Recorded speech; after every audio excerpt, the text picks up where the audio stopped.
Hey, it's me again. All right, a couple of you have asked for some stories of mine, personal stories. So first I'm going to show you my mom. This is a picture of her with my brother when she was younger. She's a really cool lady. She was a model. She was really cool, really fun. And this is my favorite house. I told you, here's my favorite house. Now if you can see it, it's really a cool house. It's got that big giant tree, and I used to climb up in that giant tree all the time. See it? That's in Park Ridge, Illinois. You see it's got this big, huge lot. It was really cool. I loved it. And this is how it was. I saw it a few years ago. They sold the second lot, and this is how it is, just the front, without the front tree and everything. But still a beautiful house. See? There it is. It's got the living rooms on one side over here. Let's see. Wait, let me show you. This is the dining room, and this is the music room, and then behind that's the living room, and then these are our bedrooms all up here. And then my mom and dad built on over here this screened-in porch because we lived in Chicago and there were tons of mosquitoes in the summer. So I think you can see it in this one. See over there on this side, it's got the, I'm not good at this. See, it's got the screened-in porch. It was really cool. There you go. And then my parents were so cuckoo, for us for school. They built a separate family room for a study hall, so we could go to study hall every night at 8 o'clock. My mom was outrageous. I'm going to tell you about my mom because I do want to tell you about her. She was a fantastic person. I mean, the queen of parties was my mom. When they didn't have much money, she would have literally, true story, she'd have these leaf-raking parties, right?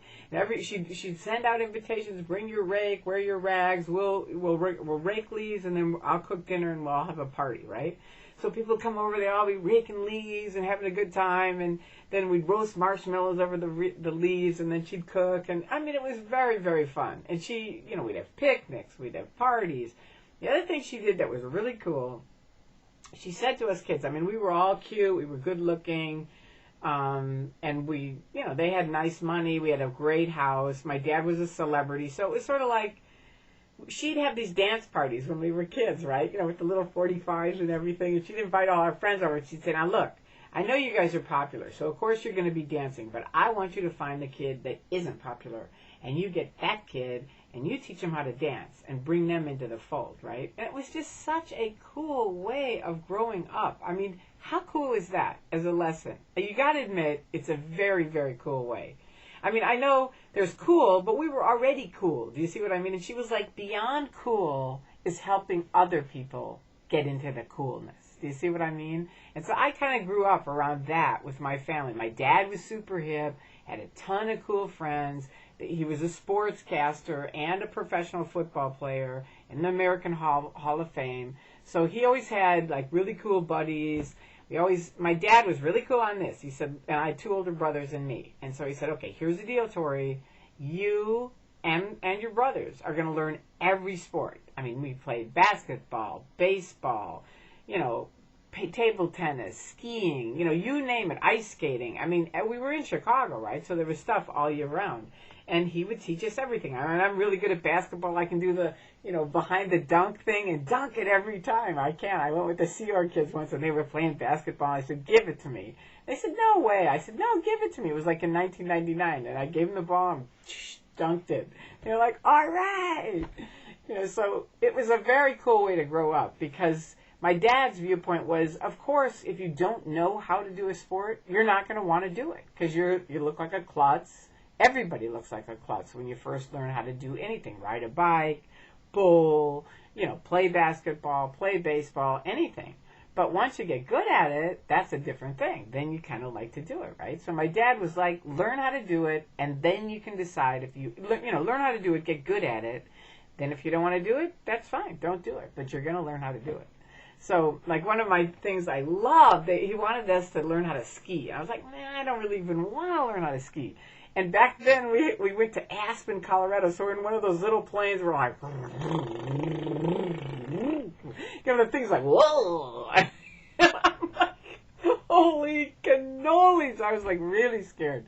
But, we got there, and we learned how to ski, and we had a blast on it. It was just, like, a very fun way to grow up. I love my life as a young person. I had a great, great growing up. I really did. And that's why people always say, you know, you're so happy that A, I had this great childhood.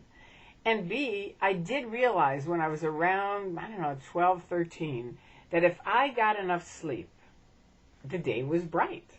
And if I didn't get enough sleep, there was kind of this cloud that was around me all the time.